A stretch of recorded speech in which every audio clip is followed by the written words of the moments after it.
አሁን ብዙ አሽከርካሪዎች ወደ መዲናችን አዲስ አበባ ሲገቡ ስጋት አላቸው፣ ጭንቀት አላቸው ይባላል። 2 3 4 5 ሰዎች የሞቱበት አሰቃቂ አደጋዎች የተከሰቱበት ሁኔታዎች አሉ። ከተማዋን ሊመጥን የሚችል የትራንስፖርት አገልግሎት እንዲኖር ነው በዋናነት የሚሰራው። ታሪፍ እናንተ የምታውቁት በሱ ነው እየተሰራ ያለው። አሽከርካሪዎቹ ላይ እርምጃ የተወሰዱባቸው ስራዎች ተሰርተዋል። ከተማ አውቶቡስ ላይ ሰው ተገፍቶ ግማሽ አካሉ ከተሽከርካሪ ውጭ ሆኖ ጭምር አገልግሎት እየተሰጠ ነው ያለውና እነሱንስ ማን ነው የሚቆጣጠራቸው? ሰላም ጤና ይስጥልኝ የተከበራችሁ ውድ አሐዱ አድማጭ ቤተሰቦች እንደምን ሰንብታችኋል? ይህ ባለላይ ፕሮሞሽን አገልግሎትና በአሐዱ ሬዲዮ ጋር ትብብር እየተዘጋጀ ወደ እናንተ የሚደርሰው ሳምንታዊ ሁሉዳ ነው።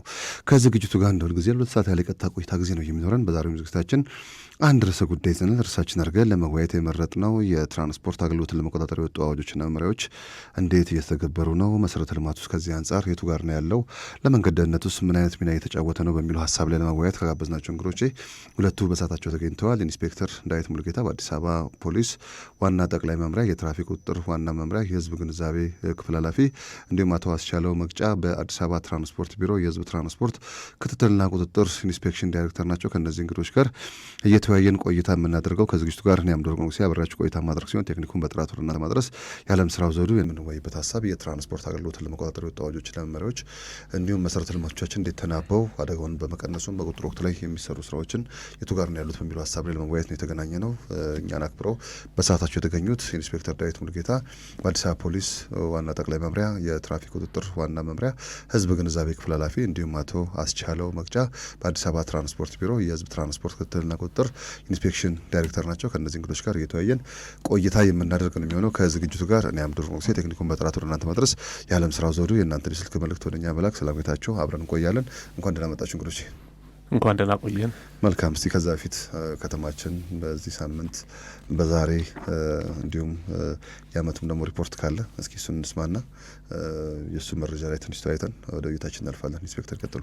እሺ፣ አመሰግናለሁ። እንግዲህ በመዲናችን በአዲስ አበባ ከሐምሌ 1 2017 ዓመተ ምህረት ጀምሮ እስከ ሰኔ 30 2018 ዓመተ ምህረት ድረስ በበጀት አመቱ ከ37,000 በላይ አደጋዎች ተመዝግበዋል። እነዚህ ውስጥም በ382 ቦታዎች ላይ የሞት አደጋ ሲሆኑ በከባድ አካል ጉዳት 1865፣ ቀላል ከ700 በላይና እንዲሁም ደግሞ በንብረት ላይ ሞት ስንታሉኝ ሞት 382። እሺ፣ ከባድ አካል ጉዳት 1865፣ ቀላል ከ700 በላይ እንዲሁም ደግሞ በንብረት ላይ የተከሰቱ አደጋዎች ከ34,000 በላይ እና እንዲሁም አጠቃላይ 37,000 በላይ አደጋዎች ባለፈው በአሳለፍነው የበጀት አመት በከተማችን አደጋ የተመዘገበበት ሁኔታ ነው ያለው። ይህንንም ስንመለከት እንግዲህ ካለፈው አመት ጋር ስናነጻጽረው ከ2017 የስራ በጀት አመት ጋር በቁጥር ሞት የቀነስንበት ሁኔታዎችን እንዳሉ። ምን ያህል ቀነሳችሁ? ስንት ነበር? ይዛኔ ነበር 411 ነበር። አሁን በዚህኛው በጀት አመት 382። ከባድ የአካል ጉዳት 1985 ነበር በ2017 የስራ በጀት አመት። አሁን በዚህኛው 1865 ሲሆን ቀላል ጨምሯል ማለት ነው። አይ ቀንሰናል። ሞትና ከባድ እንዲሁም ደግሞ በንብረት ላይ የሚከሰቱ አደጋዎችን በቁጥር የቀነስንበት ሁኔታዎች እንዳሉ የተመዘገቡት አሃዛዊ ቁጥሮች ያመለክታሉ። ይህንን እንግዲህ እነዚህን አደጋዎች ለመጨቆን ወይም ደግሞ ለመቀነስ በርካታ ስራዎች እንደ ተቋም የተሰሩበት ሁኔታዎች አሉ። በቀንም በምሽትም በሌሊትም ክፍለ ጊዜ አደጋ መንስኤ በሆኑ ቁጥጥሮችን ጠበቅ በማድረግና ግንዛቤ ማስጨበጥ ስራዎችን ከሚመለከታቸው አጋር የስራ ክፍሎች ጋር ተቀናጅተን በመስራት አደጋውን ለመቀነስ የጥረቶች የተደረጉበት ሁኔታ ነው ያሉት። አሁንም ቢሆን ይህንን አጠናክረን የምንቀጥል ይሆናል ማለት ነው። መልካም። ያው ሰፊ ልዩነት ነው 382 እና 411 የሟቾችን ቁጥር ማወቅ ይቻላል ወይስ አደጋውን ብቻ ነው? ይሄ የተመዘገበው ነው እንግዲህ እነዚህ ቦታዎችን ነው በአንድ ተሽከርካሪ ውስጥ አሁን በዚህኛው የስራ ባጀት አመት በርካታ ቦታዎች ላይ በአንድ የትራንስፖርት አገልግሎት ሰጪ ሚኒባስ ውስጥ የቅርብ ጊዜ ትዝታችን ከ15 እስከ 18 ሰዎች የተጎዱበት ሁኔታ አለ በአንድ ተሽከርካሪ ውስጥ ማለት ከዚህ ውስጥ ተጎድቶ ያው አንድ ተብሎ ነው የሚያዘው። አዎ እንደ አንድ መዝገብ ስለሆነ እንደ ቦታ ነው አሁን ይሄንን የገለጽኩት። እንግዲህ 382 ቦታዎች ላይ ነው አደጋ የተከሰተው እንጂ በቁጥር በአማካይ ስንመለከት ተሽከርካሪ ውስጥ በአንድ ተሽከርካሪ 3 ሰዎች የሞቱበት አጋጣሚዎች አሉ በተለያዩ አካባቢዎች ማለት ነው። ቦታዎችን መጥቀስ ይቻላል። 382 ቦታዎች ናቸው። 382 መዝገብ ማለት ነው። በአንድ መዝገብ ውስጥ ቅድም እንደገለጽኩት 2 3 4 5 ሰዎች የሞቱበት አሰቃቂ አደጋዎች የተከሰቱበት ሁኔታዎች አሉ። እነዚህን እንግዲህ አሁንም ለመቀነስ እንደ ዋና ጠቅላይ መምሪያ እንደ መምሪያችን በተለያዩ አማራጭ ዘዴዎችን በመጠቀም ግንዛቤ ማስጨበጥ ስራዎችን እየሰራ ነው የምንገኘው። አንዱ እንግዲህ ሁሉ ደህና ፕሮግራም ነው። በአመት ውስጥ በተለያዩ ቀናቶች በተለያዩ ርዕሶች ላይ የስራ ክፍል ኃላፊዎች እኔንም ጨምሮ ተገኝተን የቅድመ ጥንቃቄ መልእክት ያስተላለፍንባቸው አጋጣሚዎች አሉ። በዚህ በተገኙ አጋጣሚም በፕሮግራምም ማለት ነው። ይህንንም ከዚህ በታች ለመቀነስ አሁንም ጥረት እየተደረገ ነው ያለው። ይህን አጠናክረን እንቀጥላለን። መልካም። ብዙ ጊዜ አሁን አንዳንዴ አደጋው ቀነሰ ሲባል የተሰሩ ስራዎች እንዳሉ ይነገራል።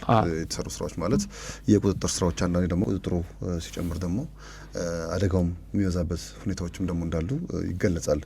ለምን ቁጥጥር ካለ መሽረክረኮች አሉ፣ በፍጥነት መሄድ አለ፣ ለህግ አስከባሪ አካላት አንዳንዴ አለመገዛትም አይነት ነገሮችንም እንዳሉም ይታያል። ይሄ ደግሞ አደጋው ሊያባብስ የሚችልበት ሁኔታዎች ሊኖሩ ከመቻላቸው ጋር በተያያዘ እዚህ በትራንስፖርት አገልግሎት አሰጣጥ ላይ የወጡ መቆጣጠሪያ አዋጆችና ደንቦች፣ መመሪያዎችና እንዲሁም መሰረተ ልማቶቻችንም ጭምር እንዴት አጣምረን አደጋውን ለመቀነስ የሚሰሩ ስራዎችም በተሻለ ሁኔታ እንዲሆኑ ከማስቻል አንጻር እስኪ እንደ ቢሮ ደግሞ የተሰሩ ነገሮች ካሉ አቶ አስቻለው ስላሉ የእርስዎን ሀሳብ እንስማና ወደ ቤታችን እናልፋለን። መልካም አመሰግናለሁ። አጠቃላይ በአዲስ አበባ ትራንስፖርት ቢሮ ውስጥ በተለያዩ ሞዳሊቲዎች በ1336 መስመሮች ላይ እንዲሁም ከ15460 በላይ የተለያዩ ተሽከርካሪዎችን ህጋዊ የስምሪት መስመር ሰጥቶ የአዲስ አበባ ትራንስፖርት ቢሮ በሁሉም ክፍለ ከተሞች ስምሪት ይሰጣል። በዚህም ከጠዋት ጀምሮ በቀን ውስጥ በአማካኝ ወደ 4.3 ሚሊዮን ህዝብ ያጓጉዛል ማለት ነው። ይሄ የምሽቱን ጨምሮ ማለት ነው። በምሽት ምሽት አዋጅም እንደወጣ ይታወቃል፣ ደንቦች እንደወጡ ይታወቃልና ምሽት ላይ ከ6400 በላይ ከ6400 ተሽከርካሪዎች በላይ በማሰማራት በተለይ እስከ ምሽት 4 ሰዓት ድረስ አገልግሎት ይሰጣል። በዚህም በአማካኝ እስከ 287,000 ህዝብ በቀን የማጓጓዝ ስራ ይሰራል ማለት ነው። በአጠቃላይ የቁጥጥር ስራዎችን ስናነሳ ቁጥጥር ማለት ሰው ህግ አክብሮ ስራ እንዲሰራ ነው። በተለይ በጋራ መደበኛ ስራዎችን ህግ አክብረን ስንሰራ ሰውን ሳይሆን ህግን አክብረን ነው መስራት ያለብንና በትራንስፖርት ዘርፉ ላይ በቀን በአማካይ ያክል ህዝብ ሲጓጓዝ በርከት ያሉ የዲስፕሊን ጥፋቶች አሉ። በነዛ መሰረት በርካታ እርምጃዎች ይወሰዳሉ ማለት ነው። ምን አይነት ጥፋቶች ናቸው ብዛት የሚታዩት መንገድ ላይ? አሁን ተቆጣጣሪ አካላትም በስተዋል የሚባልበት ሁኔታ አለ። ብዙ አካል ነው አሁን ያለው። ትራፊክ ማኔጅመንት አለ። ለምሳሌ ትራፊክ ማኔጅመንት ያው በቢሮ ስር ነው ያለው አይደል? አሽተሽም ያው በቢሮ ስር ነው ያለው። ራሳቸውን የቻሉ ተቋማት ቢሆንም ተጠሪነታቸው ለቢሮ የሚሆንበት ሁኔታዎች አሉ። ትራፊክ ፖሊስም አለ። አሁን ደግሞ የፌዴራል ተቆጣጣሪዎችን በየመንገዱ ላይ ነው ያለና አንዳንዴ የዚህ የተቆጣጣሪ አካላት ራሱ መብዛት የቁጥሩን ስራ በተለያየ አካል መሆኑ በአንድ ጥፋት አንዱ ሲቀጣ ሌላ ነው የሚሆነው። ለምሳሌ ፖሊስ ሲቀጣ ሌላ ይሆናል፣ ትራፊክ ማኔጅመንት ሲቀጣ ሌላ ይሆናል፣ የቢሮ ባለሙያዎች ሲቀጡ ሌላ ይሆናል። እንደዚህ የሚሆንበት ሁኔታዎች እንዳሉ ይነገራልና አንዳንድ እንደዚህ አይነት የቁጥጥር ስርዓቶች አደጋውን ከመቀነስ ሳይሆን ባለፈውም ሳምንት እኛ ስናነሳ የነበረው ነገር ስቲል ነው ዛሬም ድረስ በቅጣት በቅጥ ደረጃ የሚይዙ ተቋማትና ከቅጣት ይህን አላገኝም ብለው የሚኩራሩ ኃላፊዎች እንዳሉ ይሰማልና በዚህ ሁኔታ የታሰበውን ዓላማ ራሱ እናሳካለን ነው። ያ ቁጥጥር ሲደረግ አደጋ ቀን ይቀንሳል ይባላል። በተቃራኒ ደግሞ ቁጥጥር ባለበት አካባቢ ደግሞ አንዳንድ ለሕግ ተገዢ ያለመሆን አይነት ነገሮች ተፈጥረው አደጋዎችም ይደርሳሉ።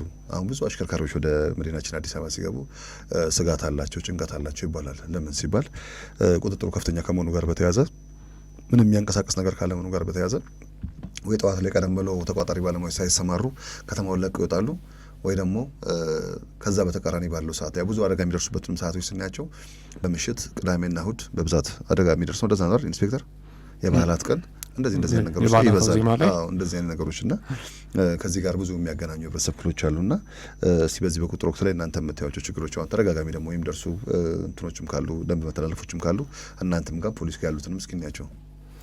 የመጀመሪያው ትራንስፖርት ቢሮ ከተማዋን ሊመጥን የሚችል የትራንስፖርት አገልግሎት እንዲኖር የተለያዩ አሰራሮችን ማኑዋሎችን ማዘጋጀትና በተለይ ከተማዋን ሊመጥን የሚችል የትራንስፖርት አገልግሎት እንዲኖር ነው በዋናነት የሚሰራው ማለት ነው። ቅድም እንደተባለው የቢሮው ዋና ግብ ስማርት የሆነ ትራንስፖርት በከተማዋ ላይ እንዲኖር ነው እንጂ ገቢ መሰብሰብ አይደለም ዋና ዓላማው ማለት ነው። ነገር ግን በከተማችን ላይ ተደጋጋሚ ጊዜ የሚታዩ የደንብ ጥሰቶች አሉ። እነዚህ የደንብ ጥሰቶች በዋናነት ከታሪፍ በላይ ማስከፈል ነው።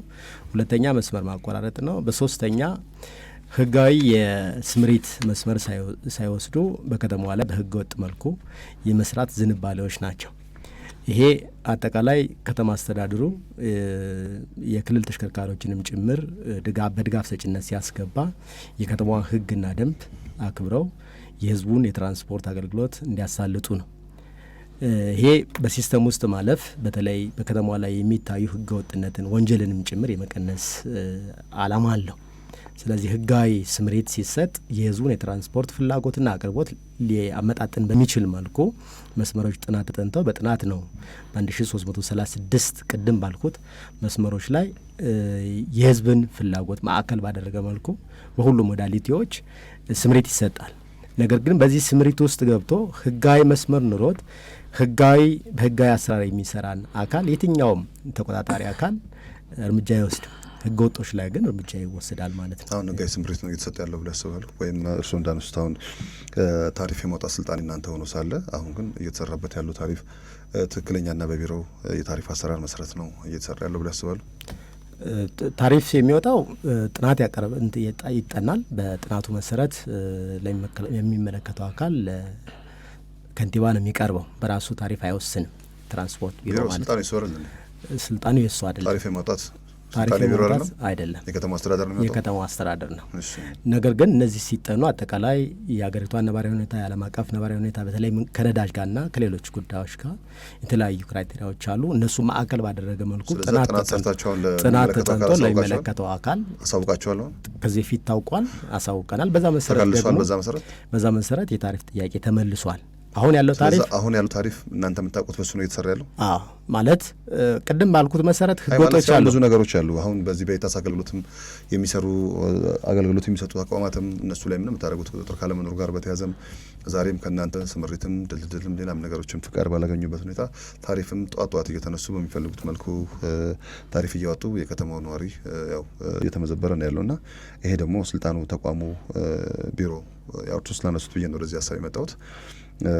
ተቋሙ በአግባቡ ከአለመቆጣጠሩ ጋር በተያያዘ ዛሬም በግለሰቦች ይሁንታ ታሪፍ እየወጣን ያለውና ይህን እንዴት ያዩታል? ቅድም ከመነሻ እንዳልከው በህግ ጥሰት ላይ የሚታዩ ዋና ዋና ጥፋቶች ተብለው ከተገለጹት ውስጥ አንደኛው መስመር ማቆራረጥና ከታሪፍ በላይ ማስከፈል ነው።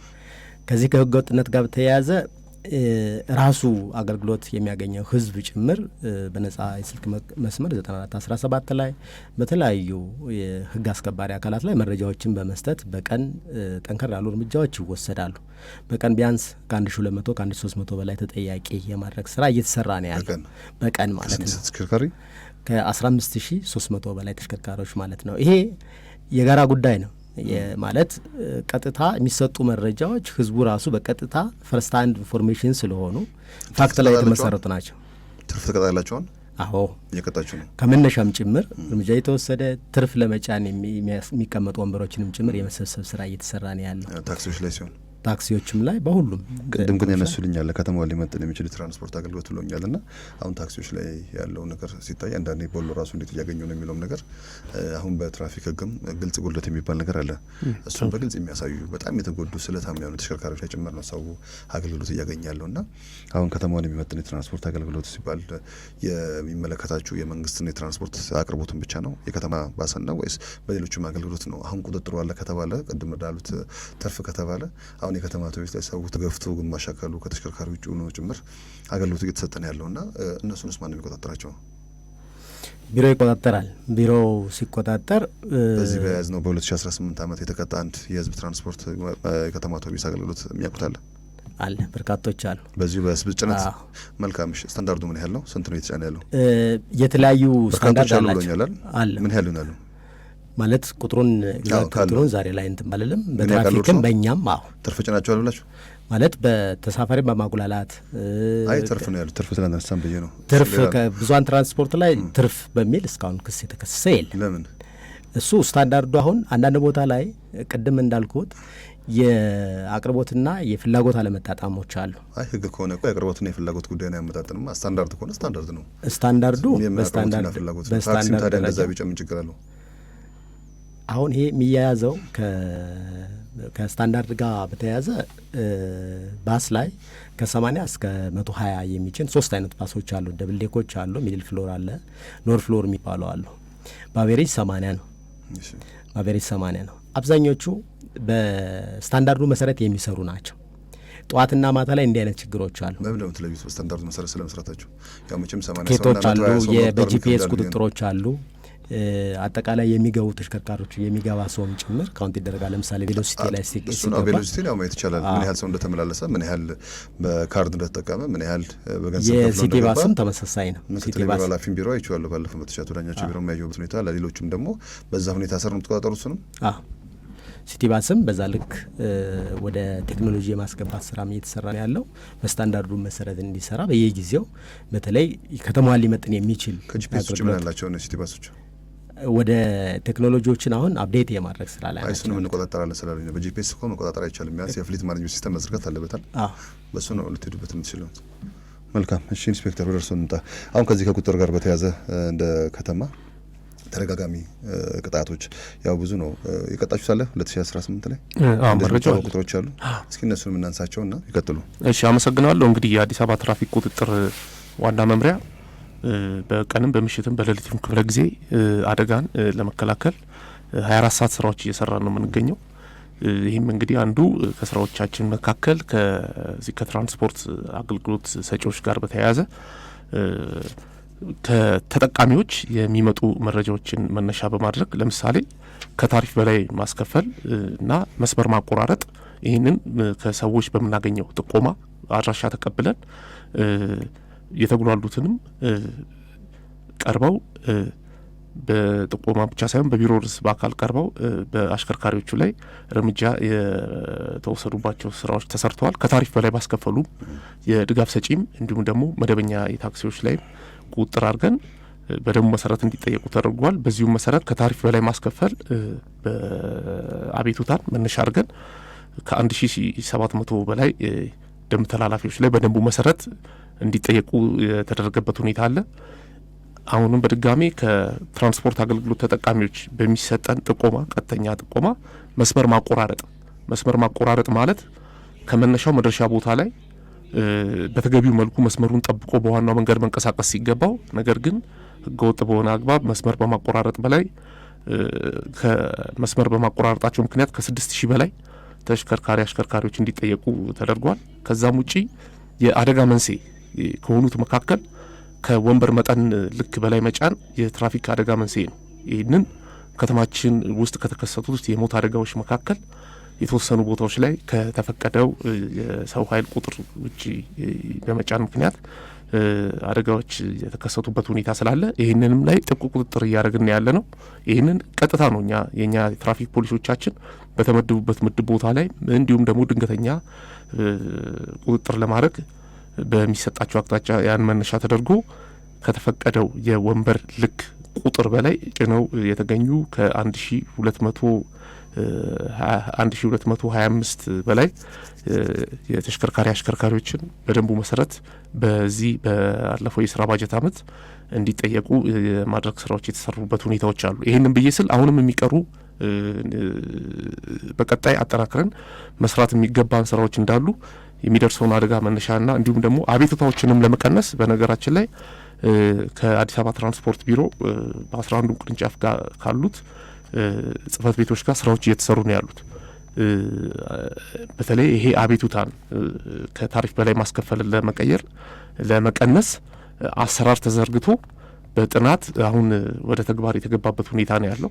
አንድ ተሳፋሪ ያው ሊያግዙኝ ይችላሉ ዳይሬክተሩ ወደ ታክሲ ውስጥ ከመግባቱ በፊት ቀድሞ ለሚሄድበት መስመር ክፍያ መክፈል እንዳለበት በጥናት ተረጋግጦ አሁን በቅርቡ ወደ ስራ ቅድሚያ ማስከፈል ጀምሮ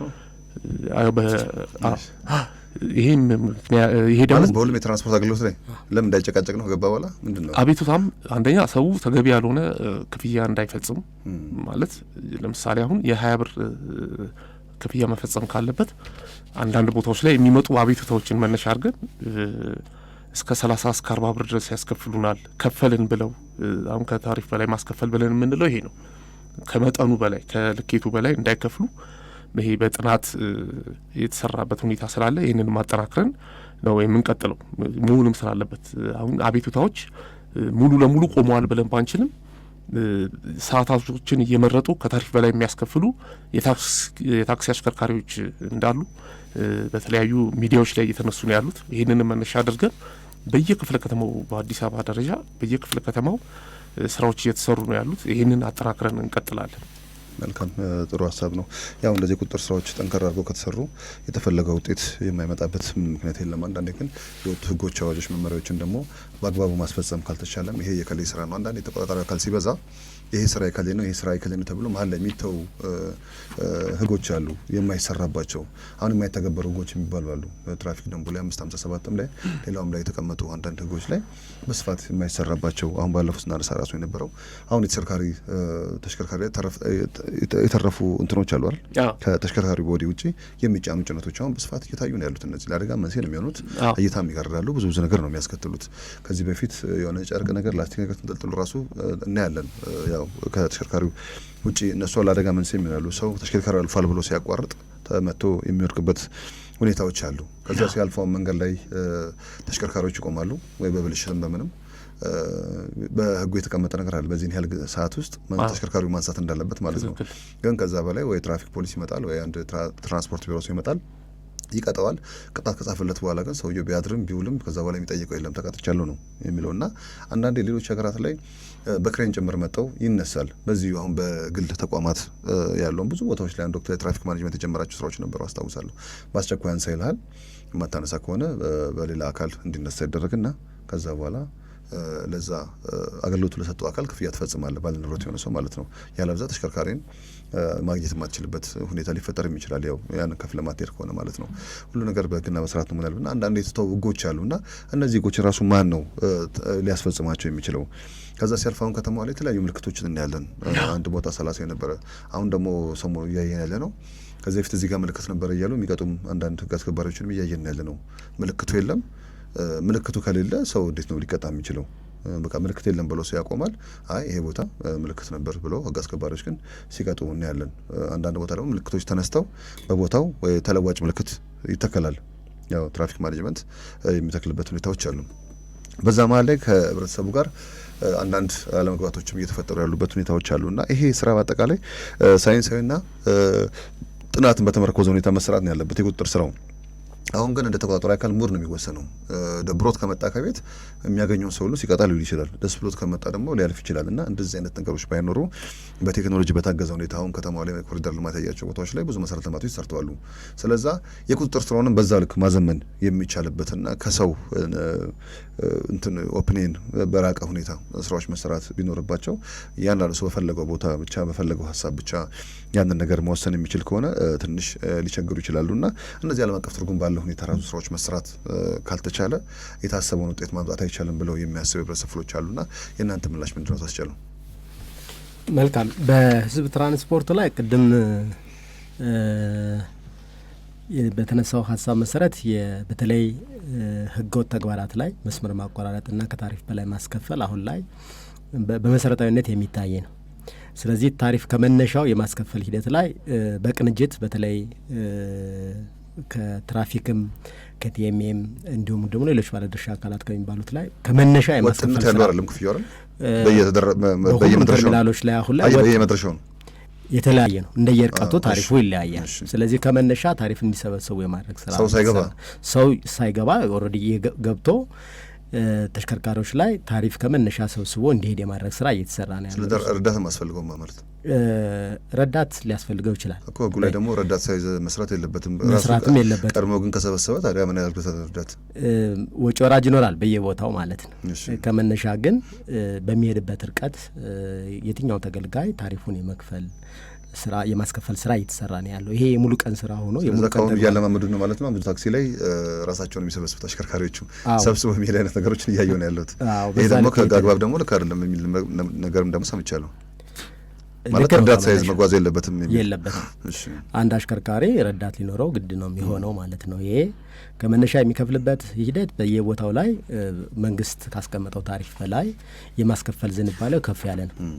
ስለዚህ እሱን ለመቆጣጠርና ስርዓት ለማስያዝ ከመነሻ የመክፈልና በዓል እንዲሆን የማድረጉ ስራ እየተሰራ ነው ያለው። ይሄ በዚህ ሂደት ውስጥ በነገራችን ላይ በበጀት አመቱ ላይ በርካታ ተሽከርካሪዎች ላይ ወደ 32,000 የሚሆኑ ተሽከርካሪዎች ላይ በድግግሞሽ ከታሪፍ በላይ ያስከፈሉ ተሽከርካሪዎች ላይ እርምጃ ተወስዷል። መስመር ማቆራረጥም በተመሳሳይ ከ27,000 በላይ ተሽከርካሪዎች ላይ እርምጃ የመውሰድ ስራ ተሰርቷል። ይሄ ችግሩ በትኩረት መረጃውን ከህብረተሰቡ ነው ታገኙት። ቀጥታ ከጥቆማ ይሰጣል፣ መረጃዎች ይሰጣሉ፣ ጥናት ይደረጋሉ፣ ድንገተኛ ቁጥጥር ደውና ፍተሻዎች ደግሞ ይደረጋሉ በየቦታው። እስከ ስንት ሰዓት ነው የምትሰሩት እናንተ? እስከ 4 ሰዓት ድረስ፣ ምሽት 4 ሰዓት ድረስ ከጠዋት።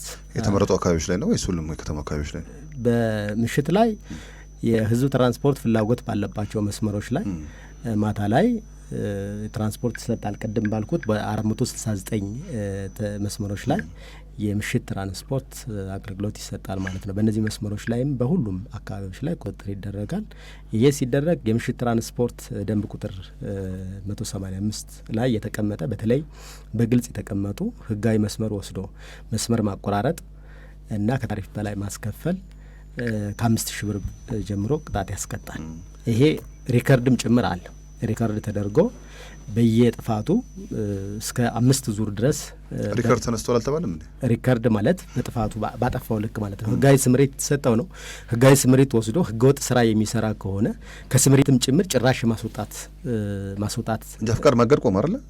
መንጃ ፍቃድ አይደለም ስምሪት ነው ያልኩት እኮ። አይ አንዳንዴ ባለፈው ስንሰማ የነበረው ጥፋት በሚሰራበት ሰዓት ላይ አንድ ሰው 3-4 ደንብ ሲተላለፍ ሪከርድ ይያዝበትና መንጃ ፍቃድ የሚታገድበት ሁኔታዎች እንደነበሩ ሰምቻለሁ። እሱ ነገር በዚሁ እናንሳው ብዬ ነው።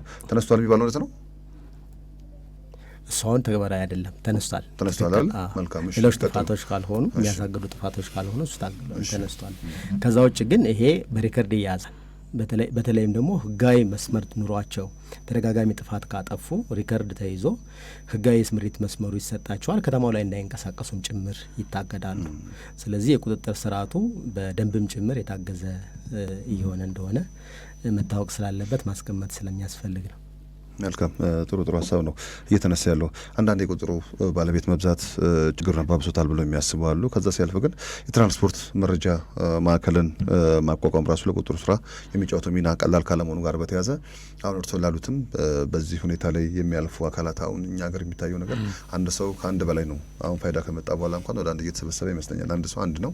ግን ከዚህ ከማሽከርከሪያ ፍቃድ ጋር በተያያዘ ግን አንድ ሰው በርካታ ማሽከርከሪያ ፍቃድ ከመኖሩ ጋር በተያያዘ ተሽከርካሪው ላይ ታገድ ይችላል። መንጃ ፍቃዱን ነው አሁን እርሶ እንዳሉት አሽከርካሪውን ነው አይደለ ልጠይቁ የምትችሉት ባለው አሰራር መሰረት ማለት ነው። ስለዛ ብዙ ጊዜ ባለ ንብረት ላይሆን ይችላል። ተሽከርካሪው ላይ ያለው ነገር ያ ሰውዬ ከዛ ከተነሳ አሁንም አገልግሎቱን ሊሰጥ የሚችልበት ሁኔታዎች አሉ። አንድ ሰው ደግሞ በህዝብ መንጃ ፍቃድ ሊነዳ ይችላል፣ በጭነት ሊነዳ ይችላል። ከዚህኛው ሴክተር ብናነሳው እዛኛው ላይ ሊመጣ የሚችልበት ሁኔታዎች አሉና የዚህ የመረጃ አያያዛችንም ሁኔታ በተሻለ አግባብ መታየት ካልቻለ የቁጥሩን ስራ ደካማ የሚያደርግበት ሁኔታዎች ሊኖሩ ስለሚችሉ እሱም በዛው ልክ እየታየ በጥናት ምላሽ እየተሰጠበት መሄድ የሚችልበት ሁኔታ ቢኖር ጥሩ ነው። ሌላው የዚህ ቁጥሩ ስራ ግን ከአካባቢ የሚለያይበት ሁኔታዎች እንዴት ነው የምታዩት? አሁን የቤልት ጉዳይ ቤልት ያለው ወሳኝነት ይታወቃል አይደል? አንድ አሽከርካሪ በአደጋ ወቅት ላይ ወይ ደግሞ ገቢና ያለውም ሰው ሊሆን ይችላል ቤልት የሚጫወተው ሚና አለ። አሁን ቤልት አዲስ አበባ ላይ እንቆጣጠራለን። ወጣ ስንል ደግሞ አዲስ አበባ ዙሪያ ላይ ደግሞ የዚህ ቁጥጥር ብዙ አይደለም እና በዚህ ሁኔታ ላይ አንዳንዴ ቁጥጥሮቹ ራሱ የወጡ ህጎች፣ አዋጆች፣ ደንቦች፣ መመሪያዎች ራሱ ከአንድ አካባቢ አንድ አካባቢ የሚለያዩበት ሁኔታዎች መኖራቸው በዚህ ለመንገድ ደህንነቱም ለቁጥጥር ስራውም ፈታኝ የሚሆኑበት ሁኔታዎች ይኖራሉና የሚወጡ ህጎችና ደንቦች ወጥነት ባለው ሁኔታ የማይሰሩበት ሁኔታ ምንድን ነው ኢንስፔክተር? አንዳንዴ ግልጽ እይታ ይባላል። አሁን በዚህ በክረምት ወቅት እንኳን ስናይ የዝናብ መጥረጊያ የሌለው ተሽከርካሪ እናያለን መንገድ ላይ። ግን ማን ነው የሚቀጣው? ውልቅልቅ ያሉ መኪኖችን ደግሞ እንደዚህ እናያለን። አሁን መንገድ ላይ አንዳንዴ አሽተሽ ይቆጣጠራል። መንገድ ላይ ስናይ ድንገተኛ ቁጥጥር ይባላል። እነዚህ መኪኖች የቴክኒክ መምሪያ ተቋም ገብተው ነው የወጡት ወይስ ምንድን ነው የምንላቸው? መኪኖቿን በስፋት ይታያሉ። ዋና ዋና መንገዶች ላይ ሁሉ እየበከሉ ከባድ ብክለት እያስከተሉ የሚሄዱ ተሽከርካሪዎችን እናያለን እና እነዚህንስ ማን ነው የሚቆጣጠራቸው የሚለውም ነገር ይነሳ እስኪ ኢንስፔክተር። እሺ አመሰግናለሁ። ከዚህ ባለቤት እየሰጠ ነው እንዴት?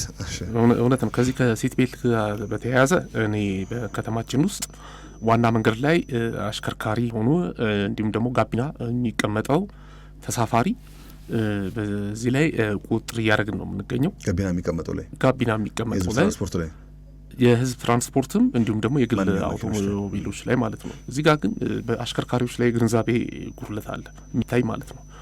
አንዳንድ ከህጉ የሚለው ምንድን ነው?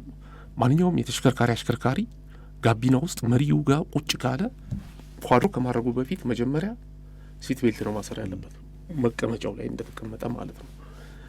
መጋቢ መንገድና ውስጥ ለውስጥ ባሉ የኮብልስቶን የጋራ መኖሪያ መንደሮች አካባቢ የምናስተውላቸው ምንድን ነው? ዋናው መንገድ እስካልወጣው ድረስ ቤልት ማሰር አይጠበቅብኝም የሚል የግንዛቤ እጥረት ያለባቸው የተሽከርካሪ አሽከርካሪዎች አሉ። ይሄ ግንዛቤ ውስንነትን ብቻ ሳይሆን አለማወቅም ነው ብዬ አልልም። ማንኛውም አሽከርካሪ የሲት ቤልት እና የሄልሜት ጥቅሙ ምን እንደሆነ፣ ሄልሜት ለሞተር ነው፣ ሲት ቤልት ደግሞ ለተሽከርካሪ አሽከርካሪዎች ነው። የአደጋ መጠንን ይቀንሳል። ሊከሰት የሚችል አደጋን መጠን ሞት የነበረውን ወደ ከባድ፣ ከባድ የነበረውን ወደ ቀላል ፕሮቴክት አድርጎ ሊቀንስ የሚችል ጠቃሚ ሰው ልምድ ማድረግ ያለበት አንዱ የጥንቃቄ መርህ ብለን የምንወስደው ሲት ቤልትን በአግባቡ ማሰር ነው። አንዳንድ ቦታዎች ላይ የትራንስፖርት አገልግሎት በሚሰጡ የታክሲ ተሽከርካሪ አሽከርካሪዎች ላይ ፕሮግራም ሰርተናል ከዚህ በፊት ማለት ነው።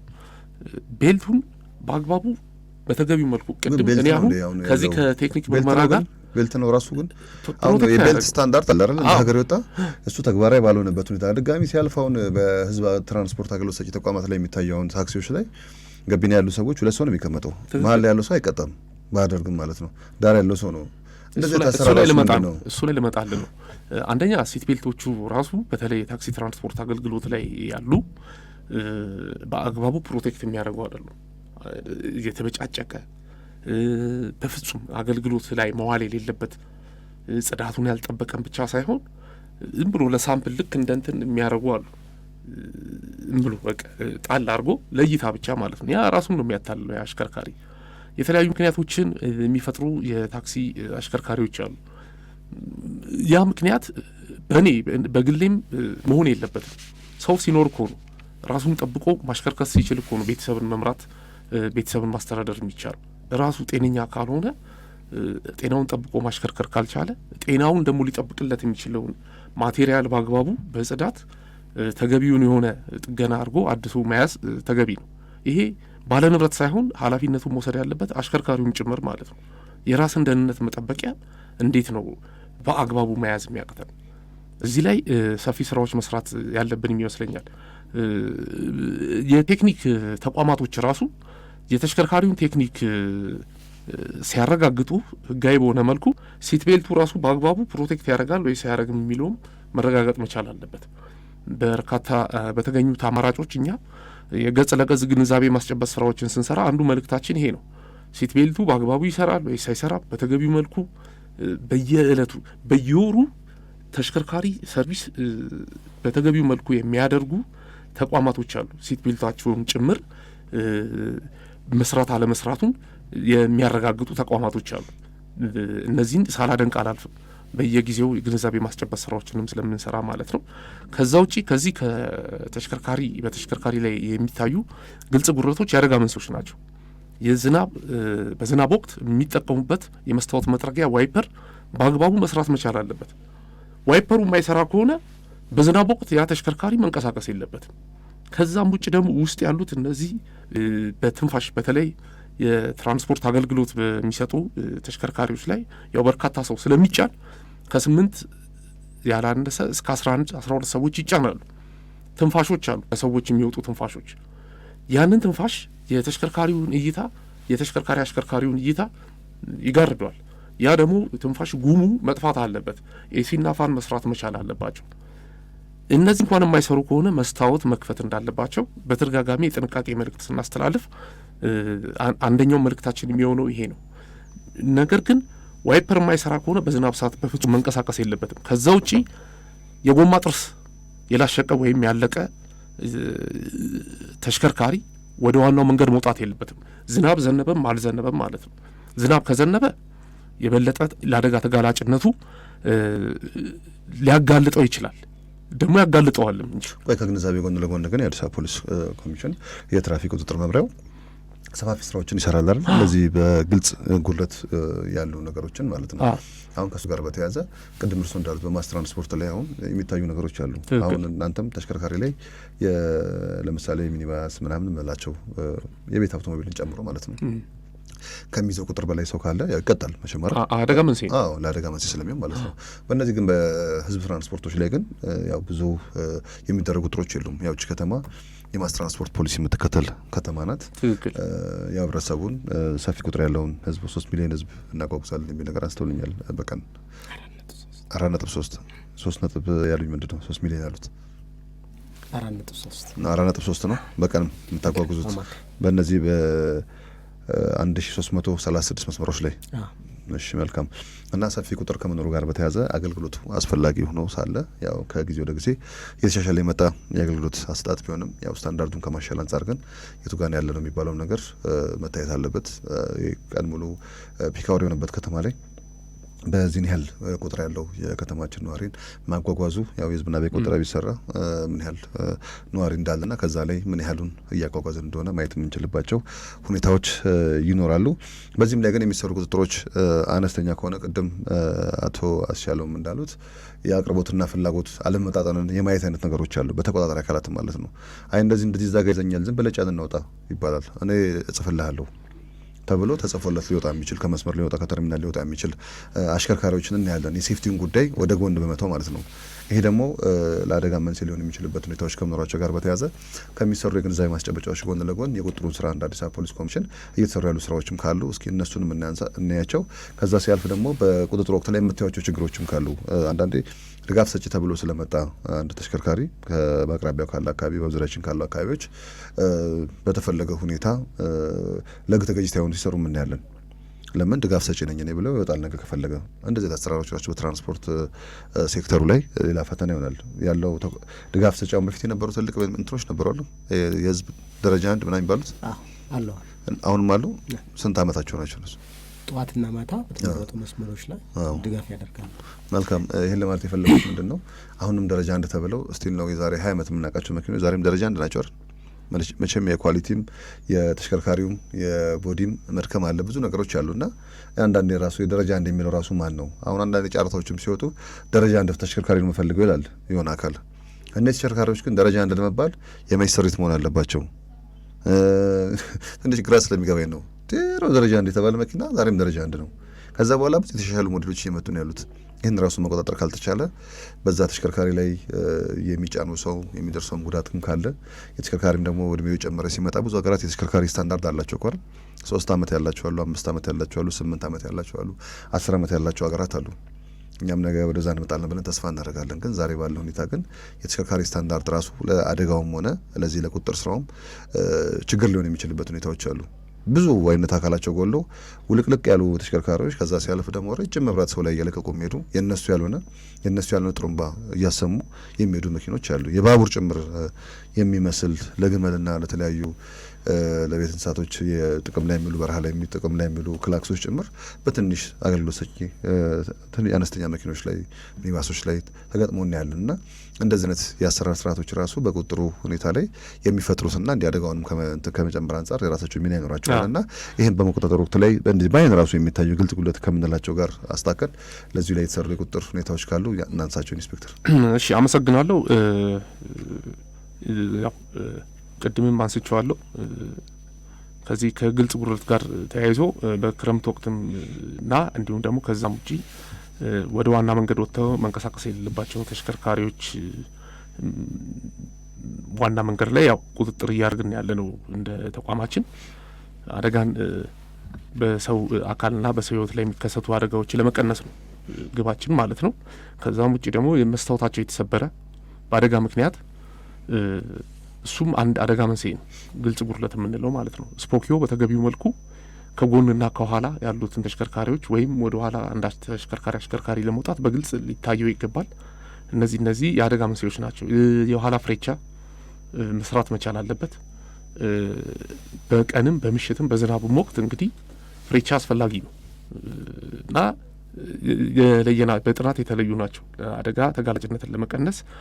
እነዚህን የግልጽ ጉድለት ስራዎችን የትራፊክ ቁጥጥር መምሪያችን እየተቆጣጠር ነው የምንገኘው። መቆጣጠርን ብቻ ሳይሆን በአዲስ አበባ የአውቶቡስ አገልግሎት ድርጅት ዴፖዎችን በአካል በመገኘት ማለት ነው ሌሊት 10 ሰዓት ከመሰማራታቸው በፊት በተለያዩ ዲፖዎች በአካል ተገኝተን ለአገልግሎት ክፍያ ተቀባዮችና ለባስ ካፕቴኖች ለአሽከርካሪዎች ማለት ነው ቅድመ ጥንቃቄ ላይ ያተኮሩ የቅድመ ጥንቃቄ ግንዛቤ ማስጨበጥ ስራዎችን ሰርተናል። በዚህም ከተቋሙ ጋር ያለን አደጋን ለመቀነስ ትስስራችንን አጠናክረን የሄድንበት ወቅት ነው የ2018 ባጀት አመት ማለት ነው።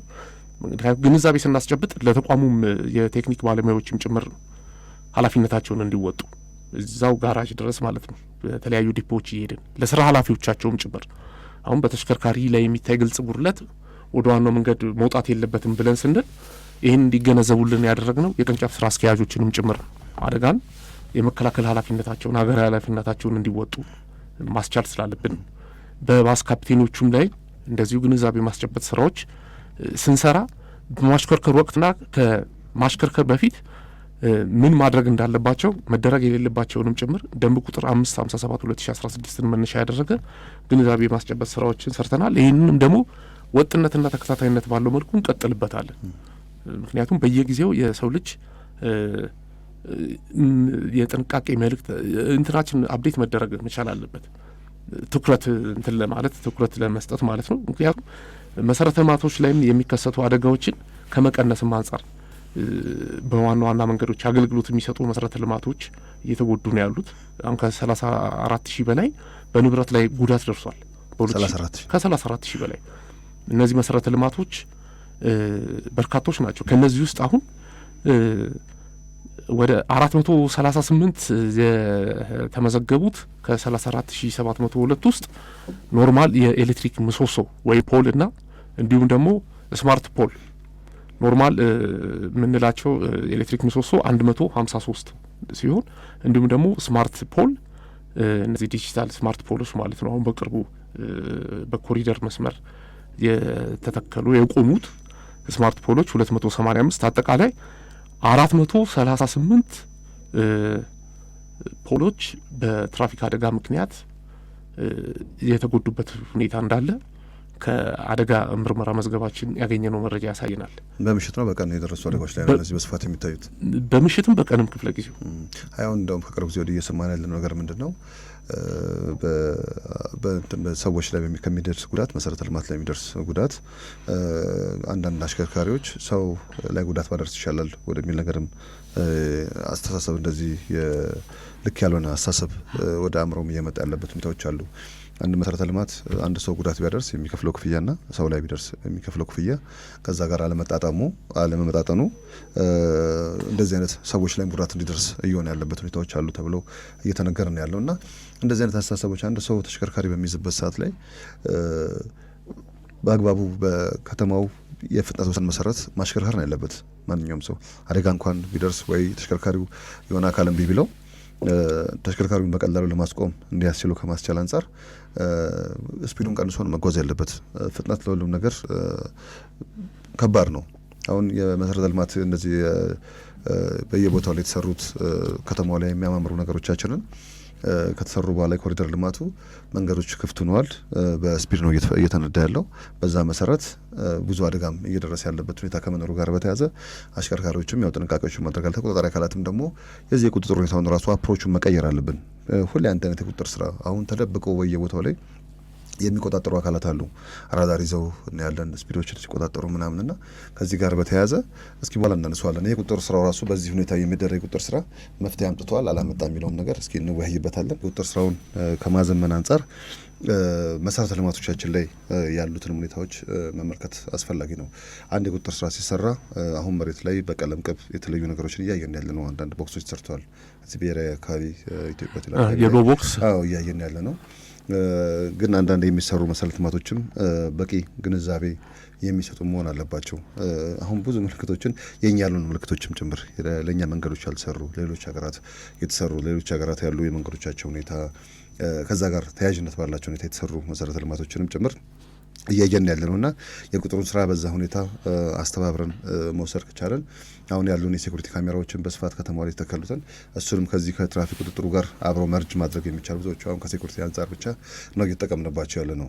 ግን ለቁጥጥሩም ስራ አጋዥ በሚሆንበት ሁኔታ አጀስት ተደርጎ የቁጥጥር ማዕከልም ተገንብቶ በዛ ስር ሲስተም ውስጥ እየገባ አንድ ተሽከርካሪ ጥፋት አድርሶ በሚሄድበት ሰዓት ተከታትሎ የሚዜ ቴክኖሎጂ አማራጮችም ጭምር ጥቅም ላይ መዋል እንዳለባቸው ይሰማኛል።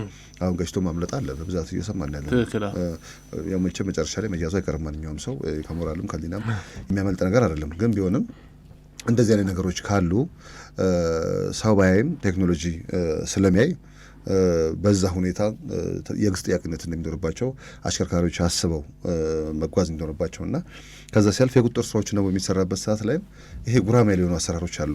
አሁን ቅድም ያነሳናቸው ነገሮችን ጨምሮ ከአዲስ አበባ ሲወጣ ቤልት ካለ እዚህ ካለ አሁን ቅድም ኢንስፔክተርም ለምን እንደዘለሉት አላውቅም። በሚባሶች ላይ መሀል ያለው ሰው አይቀጣም፣ ዳር ያለው ሰው ይቀጣል። ሌሎችም ተሽከርካሪዎች ላይ እንደዚህ አይነት ነገሮችን እናያለን እና ይሄ ራሱ ምንድን የሚያሳይ ቁጥጥር ከሆነ አላማው ህብረተሰቡን ከትራፊክ አደጋ መጠበቅ ከሆነ ህብረተሰቡን ካላስፈላጊ ነገሮች መጠበቅ ከሆነ ሁሉም የአሰራር ስርዓቶች በአግባቡ ታይተው ተቃኝተው ነው መሄድ ያለባቸውና እስኪ መሰረተ ልማቶቻችን እናያቸው። አንዳንዴ ለአደጋ መንስኤ የሚሆኑ አሁን ቅድም ተደጋጋሚ አደጋ ደረሱባቸው ብሎ ኢንስፔክተር ያነሷቸው ቦታዎች ላይ የሚያሳየው ምንድነው? አንዳንዴ የመንገድ ዲዛይን ላይም ጭምር ነው። ብዙ አለማት ላይ እኮ አንድ መንገድ ሲዘራ ብዙ ኢንጂነሮች አሉ፣ እንደኛ እንደ ትራፊክ ማኔጅመንት ያሉ ሰዎች አሉ፣ የፖሊስም ሰዎች አሉ፣ ሌላውም አካል በአጠቃላይ ተወያይቶ ተማምኖበት የተሻለ የመንገድ ሁኔታ ለመፍጠርና እዛ ቦታ ላይ ቅቦች ሲቀቡ የግድ ያ መንገድ ቅብ ስለሚያስፈልገው ብቻ ሳይሆን ለዛ መንገድ ምን አይነት ቅቦች ናቸው የሚያስፈልጉት በጥናት የተመለሰ አሁን አንዳንድ ቦታ ስናይ መቆም አይቻልም ተብሎ የሆኑ ምልክቶች ይተከላሉ። አሁን በትራፊክ ማኔጅመንት ሰዎች ይተከላሉ። አንዳንዴ ደግሞ እዛ አካባቢ ካሉ ሰዎች ከተሞራምዶ ደግሞ ያለውን ምልክት ይነሳልኝ ከበረላ ብሎ ደግሞ አንዳንድ አገልግሎት ሰጪ ተቋማት ደግሞ ሲያስነሱ እንሰማለን። እና እንደዚህ አይነት ሳይሆን ወጥነት ባለው ሳይንስ ተኮር በሆነ ጥናቶች ተሰርተው ጭምር ነው ይሄ ነገር እዚህ ቦታ ላይ ቢሆን ምን ያህል አደጋ ሊቀንስ ይችላል። እኛ እኮ አንዳንድ ብዙ አደጋ የሚደርስባቸው ተደጋጋሚ አደጋ የሚደርስባቸው ቦታዎች ዛሬ ላይ መፍትሄ አግኝተው አካባቢዎቹ አደጋዎችን መቀነስ ተችሏል። ሁሌም የመንገድ ዲዛይኑ ጋር የቁጥጥር ስራውን በዛ ልክ የሚሰራበት አሁን ቅድም ያነሳ ነው አለ የቁጥጥር ስራ የሚሰራባቸው ቦታዎች ላይ ብዙ አደጋ የሚደርስባቸው ሊሆኑ ይችላሉ፣ ላይሆኑም ደግሞ ይችላሉ። አንዳንዴ ግን ተቆጣጣሪ አካላት ራሱ ተደብቀው አሁን ካርጎ ጋር ብዙ ጊዜ የማየው ነገር አለ።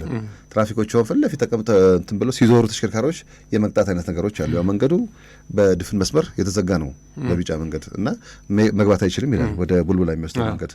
አሁን ግን ትራፊኮቹ ምን ጀምሮ ፊት ለፊት ሲያዩቸው ሰው ሲቀንስ ተሻግረው ወደ ካርጎ አጥር ስር ቆመው ልክ ሲመጣ ብቻ እያስቆሙ መቅጣት አይነት ነገሮችን እናያለን።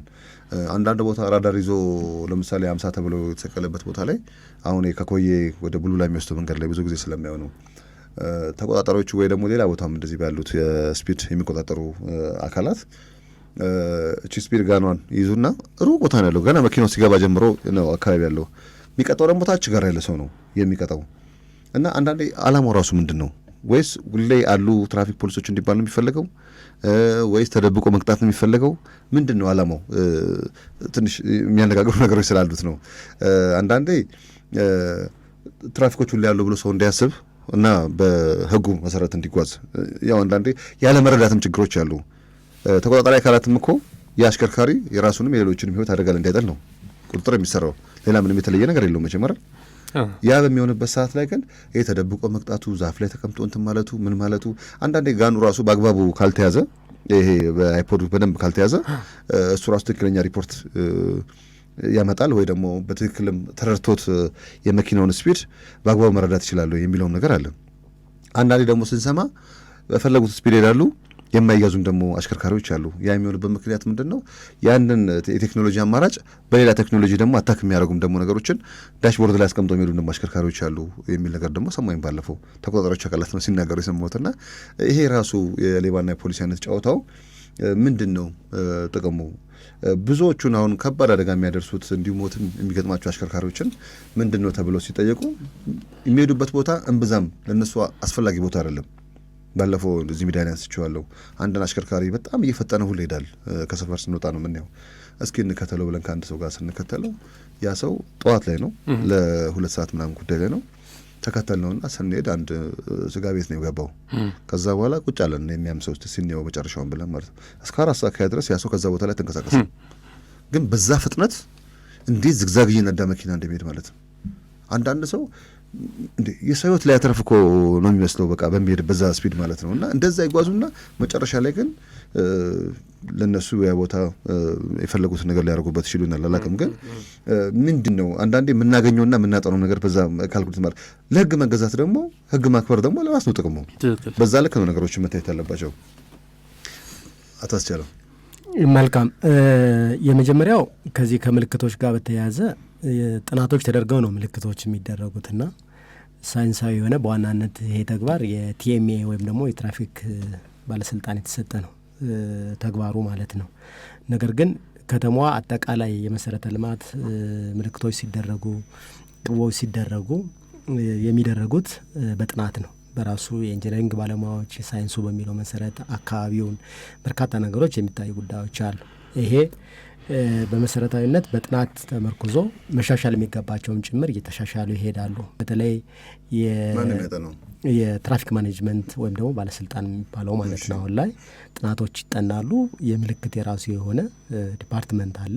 በየቦታው እንዴት ከፍታ ያላቸው ሀምፖች የተሰሩት አሁን በጥናት ነው ማለት ነው። ተሽከርካሪ የሚጥሉ የሚመስሉ እነዚህ ጉድለት የነበረባቸው እንትኖች እንዲሻሻሉ ተደርጓል። አሁን በተለይ በሚኒስትሩ ጭምር ነው ይሄ ነገር ሲተቻየውት አዳማ ላይ በነበረ አንድ ስብስብ ይሄ መንገድ የምትቆርጡት ይሄ መንገድ ላይ እንደዚህ ጠፍጥፋችሁ የምታስቀምጡት ነገር የት ሀገር ተሞክሮ እንደሆነ ራሱ የማይታወቅ ብለው አሁን ያሉት ሚኒስተር ጭምር ናቸው ሲያነሱ የሰማሁት መድረኩ ላይና ይሄ ዘርፉን የሚመራው አካል እንኳን ያላመነበትን ነገር እንዴት ነው በጥናት ሰርቷል ማለት የሚቻለው? ልክ ነው። እነዚህ አይነት ጉድለቶች አሁን የተሻሻሉ እንዲመጡ ሰፊ ስራ እየተሰራ ነው ያለው። ምልክቶች በዋናነት መዋል ያለባቸው የከተማዋን ትራንስፖርት በተለይም ደግሞ ቅድም ስናነሳቸው የነበሩ የተለያዩ አደጋዎችን ሊቀንስ የሚችል የአሽከርካሪውን ምቾትና የተሽከርካሪዎችንም አጠቃላይ የአገልግሎት ዘመን ሊያሳድግ በሚችል እና ሊያቆይ በሚችል አግባብ ነው መሰረተ ልማት ምልክቶች መደረግ ያለባቸው። ስፒድ ብሬክ መደረግ ያለባቸው። እዚህ ጥናት አለ እንደ ቢሮ ማለት ይህን አደጋ ትላንት ይደርስ ነበር እንደዚህ ነገሮች ከተሰሩ በኋላ አደጋ ቀንሷል ብላችሁ ሰራችሁ ጥይታል ጥናቶች አሉ። ጥናቶች ተጠንተዋል። በዛ በጥናቶች መሰረት ምልክቶች ተገኘላሉ። እነሱ ጥናቶቹ ምልክቶችን አሁን ምልክቶቹ መደረጉ ብቻውን ውጤት አያመጣም። ቅድም ባልኩት ምንድነው ስታነሳው እንደነበረው በመሰረታዊነት አሽከርካሪው ሕግን አክብሮ ማሽከርከር አለበት። ለራሱ ሲል ማለት ነው። ለራሱ ሕይወት ሲል፣ ለሕዝብ ሲል በተገቢ ሁኔታ ሕግን አክብረን የሚያሽከረክር አሽከርካሪ ቁጥሩ ብዙ አይደለም። አሁን አንተም ስታነሳ የነበረው ምንም ጉዳይ የሌለው ሰው ዝግዛግ እየሄደ በርካታ አደጋዎችን ያደርሳል። የመሰረተ ልማት እንትኖች ላይም ጭምር ጉዳት እየደረሱ ናቸው ያሉት። ቅድም ኢንስፔክተርም ሲያነሳ የነበረው በርካታ ፖሎች፣ በርካታ ምልክቶች ዳሜጅ እየሆኑ ያሉት በአሽከርካሪው ግዴለሽነት ነው። ስለዚህ አሽከርካሪው የመጀመሪያ ነገር ሕግ አስከባሪ አካል አለ ወይስ የለም በሚል ሳይሆን ምልክቶችን አክብሮ ማሽከርከር አለበት።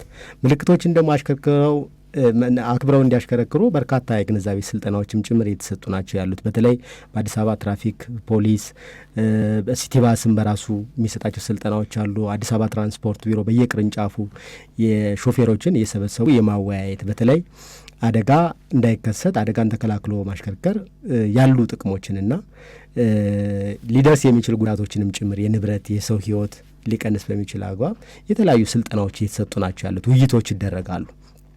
መስተካከል የሚገባቸው ጉዳዮች ምንድን ናቸው የሚል ውይይቶች ይደረጋሉ። ከውይይቱ በኋላ ደግሞ አጠቃላይ በትክክል በተወያየ ነው መሰረት መሬት ላይ ያለው ይሄ ተግባር የሚለውንም ጭምር ቼክ ይደረጋል። ለምሳሌ ሲቲ ባስ ላይ ስትሄድ ሲቲ ባስ ላይ የመስክ ምልከታም ጭምር አድርገው በተገቢ ሁኔታ አደጋ ተከላክሎ የማያሽከረክሩ አሽከርካሪዎችን ለብቻ ተጨማሪ ስልጠናዎችንም ጭምር ይሰጣል።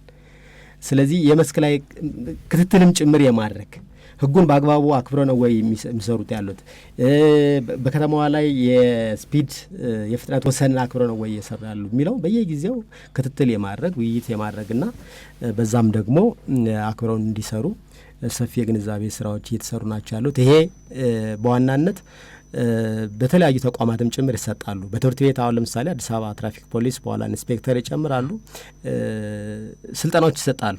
ለተማሪዎችም ጭምር ግንዛቤ የማስጨበጥ ስራ ይሰራል በየደረጃውና ቅድም እንደተባለው በዋናነት ድፍን መስመር ጥሰው ይሄዳሉ ትራፊክ ሳይኖር የሚል ነው። ስለዚህ ትራፊኮችን ነው እንጂ ህጉን አይደለም እያከበረ ያለው። የመሰረተ ልማት ምልክቶች የራስን ህይወት ለመጠበቅ የሚያግዙ ናቸው። ስለዚህ ህጉን አክብረን ነው መስራት ያለብን የሚለው ላይ በደንብ ተይዞ በዛ ልክ አሽከርካሪዎችም ህግን አክብሮ ማሽከርከር ላይ ትኩረት ቢሰጥ ጥሩ ነው የሚል ነው። ጥሩ አቶ አስቻለው ጥሩ ነገር ነው ያነሱት። እስኪ ወደ እርስዎ ልምጣና አሁን ህጎቻችን ራሱ አሁን ቅድም ሲቲ ባስ ደጋግሞ ስላሉ ነው። አሁን ሲቲ ባስ ከዚህ በፊት የራሱ የአዲስ አበባ አደጋ ስጋት ስራ አመራር ሌሎቹም አካላት እንዳላቸው የራሱ ማሰልጠኛ ነበረው። በፊት በጣም ብቁ የሆኑ አሽከርካሪዎች ካፒቴኖች እንደነበሯቸው ይታወቃል። የነሱ የማሽከርከር ክህሎት አደጋውንም ከመቀነስ አንጻር ሰፋፊ ነገሮች እንደነበሩ፣ ከቅርብ ጊዜ ወዲህ ግን ብዙ አደጋዎችም ይደርሳሉ በእነዚህ በሲቲ ባሶች ስቲል ነው። አሁንም ሲቀጠር እኮ አሽከርካሪ እንኳን 0 ዓመት የስራ ልምድ እየተባለ ነው እየተቀጠረ ያለው አንዳንድ ማስታወቂያዎቻቸውን ስናይ ማለት ነው። እና በውስጥ የሚወጡ ነገሮችን የህዝብ ትራንስፖርት ላይ ደግሞ የሚሰሩ አካላት ከሌላው አሽከርካሪ የተለየ ማህበራዊ ኃላፊነት አለባቸው። ለምን በዛም በርካታ ሰው ነው የሚያጓጉዙት። ግማሽ ቀን ነው የሚሰሩት አይደል? 8 ሰዓት ነው በስታንዳርዱ መሰረት የሚሰሩት ወይስ እንዴት ነው? ግማሽ ቀን ያለን መረጃ እንደዛ ከመሆኑ ጋር በተያያዘ በጣም ከፍተኛ የዲሲፕሊን ችግር ያለባቸውም ደግሞ ካፒቴኖች እየተፈጠሩ ነው ያሉት በእነዚህ ማስ ትራንስፖርት በሚሰሩ አካላት ላይ እና አሁን እርስዎ እንዳሉት በዚህ ልክ አይደለም። እኔ እንኳን የምረዳው ከዚህ በፊት የነበሩ አሽከርካሪዎች እዛ ቤት በጣም የሚገራርም አቅም የነበራቸው በጣም ተጠንቅቀው የሚያሽከረክሩ፣ አሁን ግን ብዙ መሰረተ ልማቶች ላይም ጉዳት ሲደርስ በሰዎች ላይም ጉዳት ሲደርስ ነው የምናየውና እንደው እስኪ ግንዛቤም ለመስጠት በምትሄዱበት ሰዓት ላይ በዚህ ሲቲ ባስ አካባቢ ላይ የምታዩት ነገር ምንድን ነው ኢንስፔክተር? በጣም ጥሩ ጥያቄ ነው። በዚህ እንግዲህ በዴፖዎች ላይ ሄደን ግንዛቤ ማስጨበጥ ስራዎች በተደጋጋሚ ሰርተናል። አሁንም ይህን አጠናክረን እንቀጥላለን። ሌላም በእቅድ ደረጃ የያዝነው ፕሮግራም አለ። በቀጣይ ሙሉ የሆነ ግንዛቤ ማስጨበጥ ስራ ሰርተን ቁጥጥር የማድረግ ስራ ማለት ነው። አደጋን ተከላክሎ ከማሽከርከር አንጻር በስነ ምግባር የታነጸ የተሽከርካሪ አሽከርካሪ መኖር ስላለበት ማለት ነው። እንግዲህ እዛ ተቋም ላይ ግንዛቤ በማስጨበጥ ፕሮግራማችን ላይ በባስ ካፕቴኖቹ ላይ ያየነው ነገር ምንድን ነው? ምናልባት አቶ አስቻለው ይሄንንም እንደ ቤት ስራ ብትወስዱት ይዘው ነገር ምንድን ነው የግል የራሳቸውን የደንብ መተላለፍ ችግር ወደ ተቋም የአሰራር ችግር የሚቀይሩ የባስ ካፕቴኖች አጋጥመውናል። ተቋም ራሱን የቻለ ማሟላት የሚገባው በጉድለቶች ላይ ማሟላትና መስተካከል መታረም ያለባቸው ማቴሪያሎች ሊቀይር ሊያስተካክል ይችላል። ይህንን በተጨባጭ አይተናል። በዚሁም አጋጣሚ ስም መጥቀስ አጋጣሚ ከሆነ ማና ከተፈቀደልኝ የቅርንጫፍ ስራ አስኪያጆችንም ስም ማመስገን እፈልጋለሁ። ምክንያቱም ይህን መልእክት ስናስተላልፍ ወዲያውኑ በተሽከርካሪዎች ላይ የሚታዩ ግልጽ ጉድለቶችን ለማረምና ለማስተካከል በተለይ 2 ዴፖዎች ላይ የየካ ክፍለ ከተማ ስራ አስኪያጅና እዚህ ሸጎሌ ዴፖ ያሉት ስራ አስኪያጆች በቅንነት በተሞላበት መልኩ የሚታዩትን ነገሮች ለማረምና ለማስተካከል ጥረት አድርገዋል። ከዛም ውጭ